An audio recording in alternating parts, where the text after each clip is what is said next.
Hello, everybody, and happy Thursday. Welcome to Teacher Talk. My name is Lisa Bayless. I am a school counselor, teacher, and author of the book Self-Compassion for Educators, and I am loving these conversations that we are having with teachers. And I'm really excited to invite today my friend Laurie into this part of this conversation with me. And I cannot wait to share her energy on this call. And there she is. She made it. Hi, Laurie.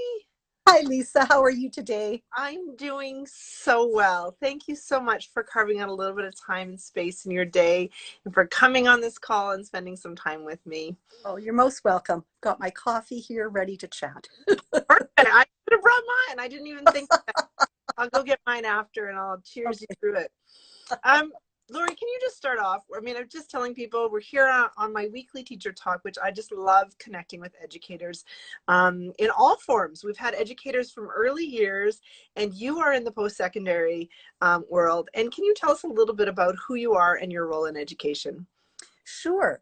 So as an educator, I started my professional life as a French immersion teacher at the elementary level. So I've been at different levels too. And then I went back and did my master's and PhD and worked as a school psychologist.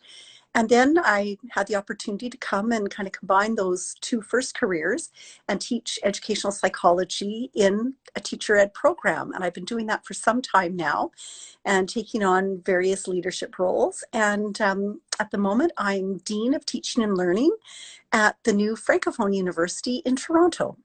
And what an awesome and important role for you to be in that role. It just makes my heart soar that people are getting the gift of your learning and your experience as they are starting their careers, right? You are working with our newest teachers who are coming into the world and into our Francophone world and here in Canada.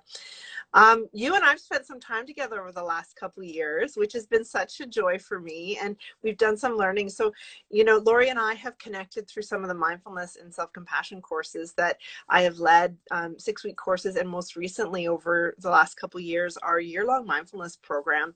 Can you share a little bit about why you continue to incorporate mindfulness and self-compassion into your practice as an educator? Oh, absolutely, Lisa. It really, these practices, and I say practices because they really are lifelong learning practices. You don't just say, oh, I can do mindfulness, check the box. I can be compassionate to myself and others, check the box. It is a lifelong learning. For me, it really feeds my soul. The practices help ground me on a daily basis.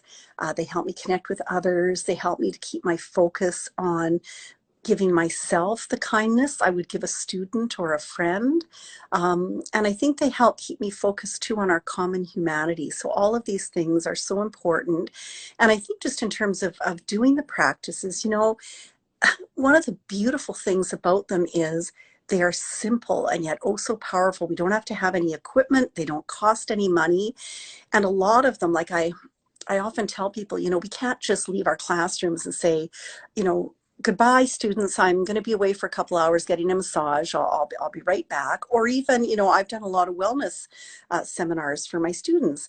But again, they can't just leave their students and come into a wellness seminar. And also, and at the end of the day, no matter how many of those things you do, you have to be in the moment with your students. So mindfulness helps you be there for yourself, for your students, and there are practices you can do as you're teaching.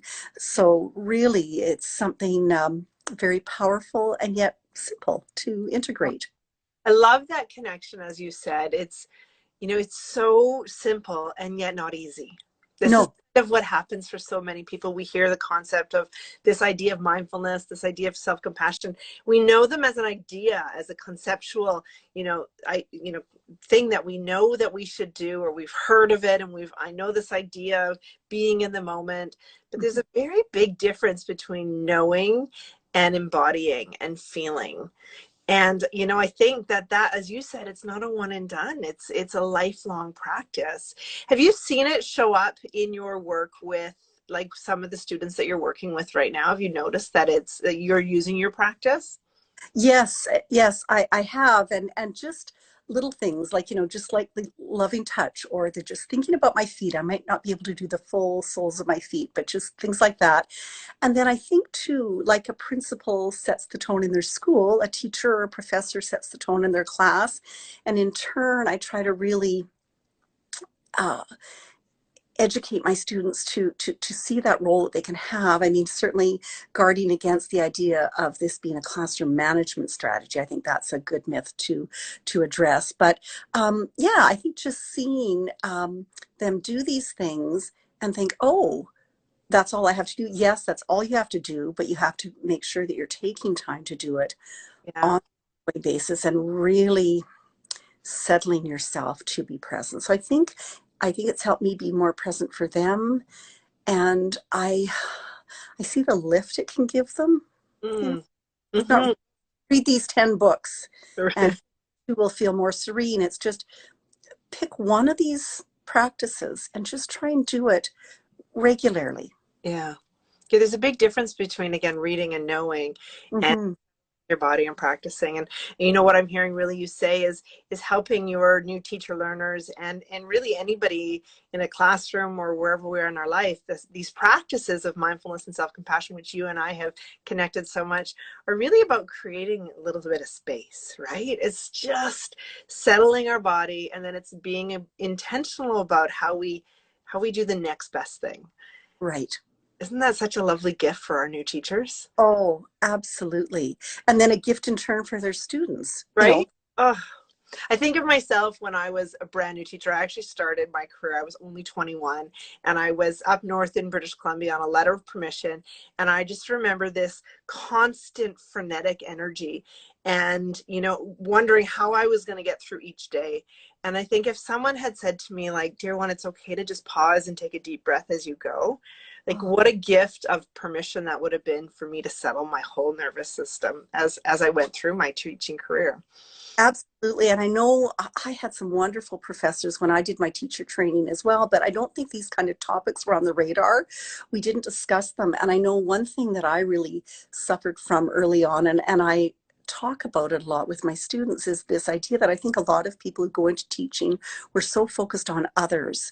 We Mhm. forget turn the energy back on ourselves, or we put this pressure on our shoulders that we have to know everything all the time. And I think that's an important message too, that this gives us. You don't have to know, but sometimes when you quiet your mind, the wisdom within you will come forward. Yeah. Or Or at if you least the courage to handle, say, don't yeah, know. Okay, yeah, too.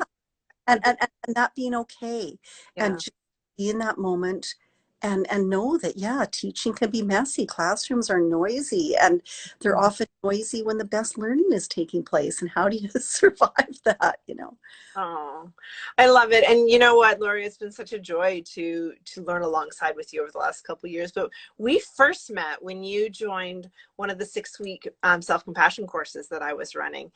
What led you? I'm just so curious in my head right now. What led you to actually sign up for that in the first place? Why did you decide to, what brought you to thinking, I need to learn more about self-compassion? Well, I had just heard about it, actually, just searching for some meditations online, Yeah. for my, and I kind of discovered it by accident. And when I signed up, we were just experiencing the full shutdown of COVID. And I learned about it that spring and had to wait until the fall. I could hardly wait.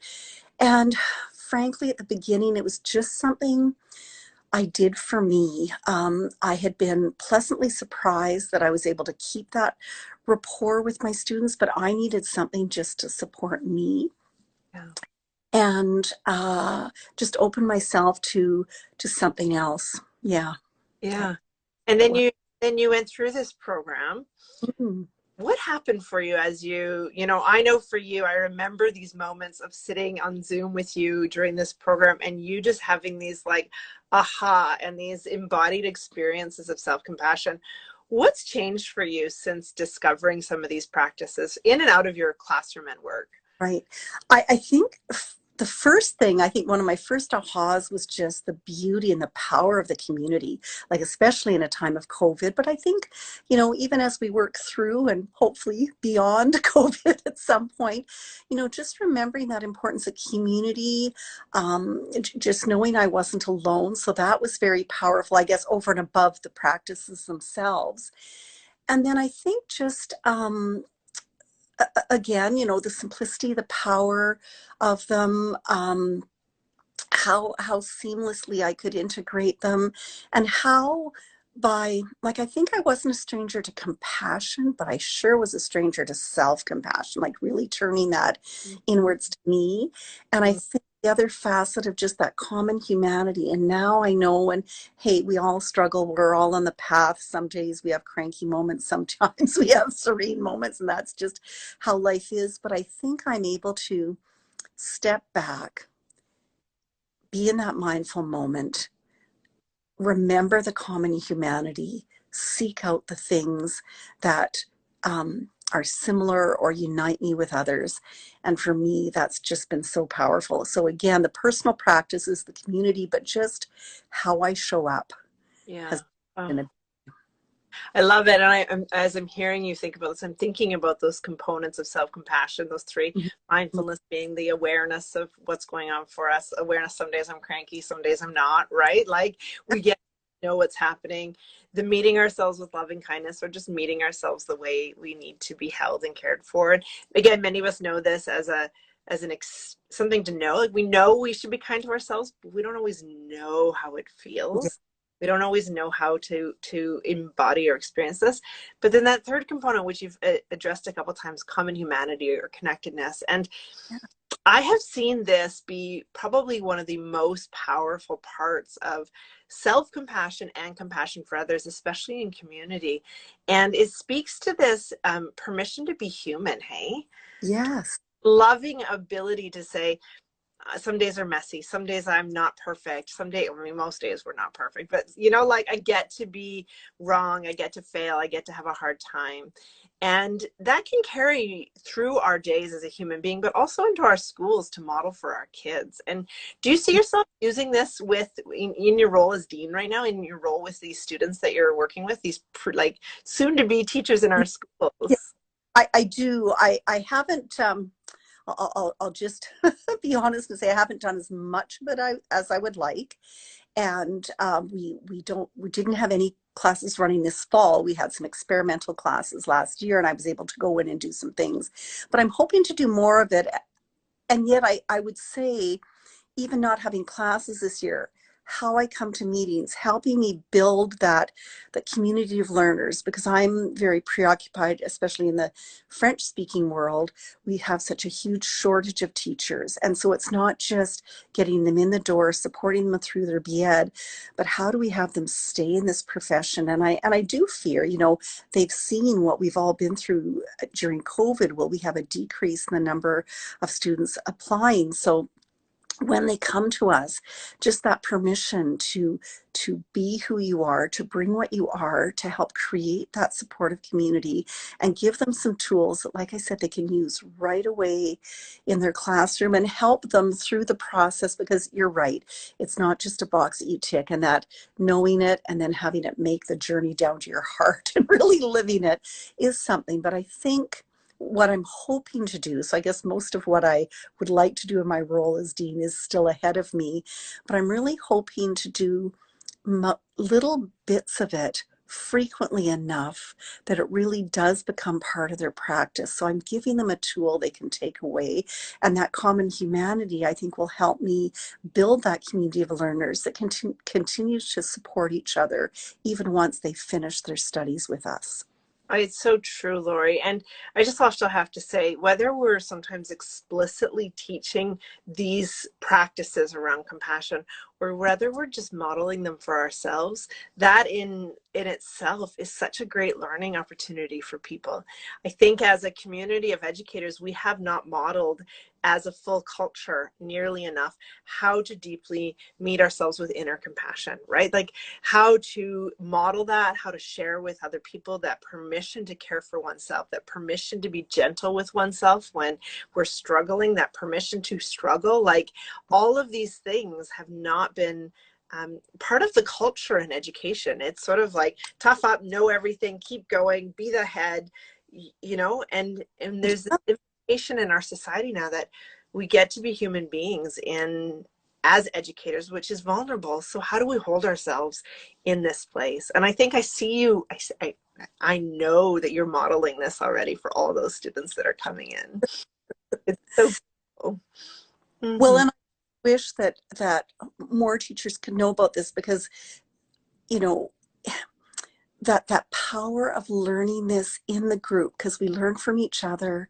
And just for me, the group has always been that same place, safe place I can come to and know that, you know, whether I watched all the videos or did all the readings, I can come to this same place. I can learn from others. I can hopefully offer something by whether it's what I say or how I show up, that we can offer that to each other. And I think when you think of the, you know, I often compare teaching to being in a high level management position, because there are so many things that are going on. And if we, you know, we're maybe alone most of the time in our classrooms, but if we have that group to come to sustain us, and if we can learn together and just know that we're not alone in this, I think that's so powerful. It's an important gift, isn't it? Mm. So if you were to, you know, encourage someone to take this course, to take more learning around mindfulness or self-compassion, what would you say to people? How would you recommend compassion as an opportunity for professional development for PD in our life? Sure. Like I think I would, first of all, give them permission to do it for themselves. Because so often when we do PD, we say, and I was the same, and I think in many ways I still am. I want to go to a PD session, get something that I can take away right away the next day and use it in my teaching or with my students right away. And just to say, you know what? It's okay to dive in for yourself. That's not selfish. Yeah. Oh, Um, and so I would say that, and I would say, you know, we all, again, that messaging, taking it from the heart to the head to the heart, we all say, well, I'm going to take some time for myself. But sometimes it's not to sign up for something, that you have that yeah. weekly thing that will sustain you. And it's just that weekly reminder, and to really know that, again, with the classroom management thing, this may not change any of the students or any of the messiness of teaching, but it'll change you and how you show up. And I think for me, that's the most powerful thing. Yeah. I just need to hold that for a second, because it's what I hear more from most educators, and I just want to know you're not alone. And when I hear you Yeah. say that, fills my heart with so much joy, is that, you know, people have been, I've been teaching mindfulness compassion for many years, and many people say, like, I came as you're saying, to learn practices. I wanted to teach this to my kids, and I'm leaving, whether I teach it or not, a different person. I've learned how to hold this for myself, and because I've cared for myself through these practices, my classroom has shifted. And Absolutely. you know, like, it wasn't an intentional, I'm not explicitly again teaching these. It's just like I've given myself, as you said, this permission to practice for me, and I notice a difference. And wow, right? Like how powerful that can Oh, be. amazingly powerful. Powerful. And as you said in the beginning, it's not a one and done. You can't check a box and say, you know, I did that mindfulness. It's like going to the gym and lifting a weight once and being like, look how buff I am. I'm so strong, right? It's ongoing, lifelong practices. Yeah. And yet you can take one little piece to say, okay, this one little piece spoke to me, so I'm just going to practice that. Yeah. And Yeah. then, you know, maybe 3 weeks from now, I'll practice the second thing and it'll build. And it will build. You know, I love that. And it's these little layers, right? Of like, Yeah. how am I meeting this moment right now? And the reason I'm so glad you're on here sharing this with us, because I've watched you over your journey over the last couple of years, Laurie, and I've seen how these layers have really piled for you. And it's almost been like this beautiful quilt of love that's been wrapped around you. And I've seen how it's just how you've arrived to yourself during these moments that are challenging. I've seen how you've been able to like overcome really difficult things and moments. And I think it's because of your practice. And and the community that holds you, that really supports you through it. I love that image of the quilt. And you're definitely one of the big squares. You don't like to be called a square, but you and the other people and the people that I then meet by seeing this new way of showing up. They're, I guess, building that quilt one. So maybe it's not quite finished. I'm still stitching things on, you know. I don't know that it's ever finished. We can always add more patches to our beautiful quilt of love, right? Like, what a beautiful metaphor for all of us to have. Laurie, you are a gift to not only to your students, but always in my life. I'm so grateful that you continue to be a part of the community that we're growing. Laurie is a big part of our year-long mindfulness program that we, have been doing for over 3 years now. And she's started with a 6-week course, which I'm so excited that I am starting another round of this 6-week course, Courageous Compassion for Educators. It comes out this January. Registration opens today. Laurie, thank you for spending a bit of time with me today. Before you get off and go on with the many busy things in your life and all the roles that you take and the people you take care of, I always kind of end with one last silly question, which I love. And because, as many of you have learned, one of my well-being strategies is kitchen dance parties. I dance it off, I shake, I dance with my kids, they roll their eyes, I spin them around. It doesn't matter. It makes me feel better to blast a song, and sometimes I'm singing into my spatula, sometimes it's slow and loud. If you were to pick one song that, what's your guilty pleasure song that you love to blast really loud? Well, there's lots of songs I love to dance to, and I don't even know if this one's so much a guilty pleasure, but one song that's especially dear to my heart is the song by Van Morrison, Brown Eyed Girl. So even though I'm a green-eyed girl, not a brown-eyed girl, that was the song that my husband and I enthusiastically danced into our wedding reception to, and it's still the song that anytime I hear it, I mean, whether I'm in the grocery store or wherever I am, I start moving. Can't go wrong with Van Morrison, and that's such a great song. I love it. Thank you. I'm gonna play that one in my playlist. Going on my playlist, and I'm gonna play it tonight while I'm making my dinner. I so appreciate you and your time. Thanks for giving a little bit of your energy to the world and into my community today. I'm so grateful you were here. I'm so grateful to you for you, Lisa, and all that you give. So thank you.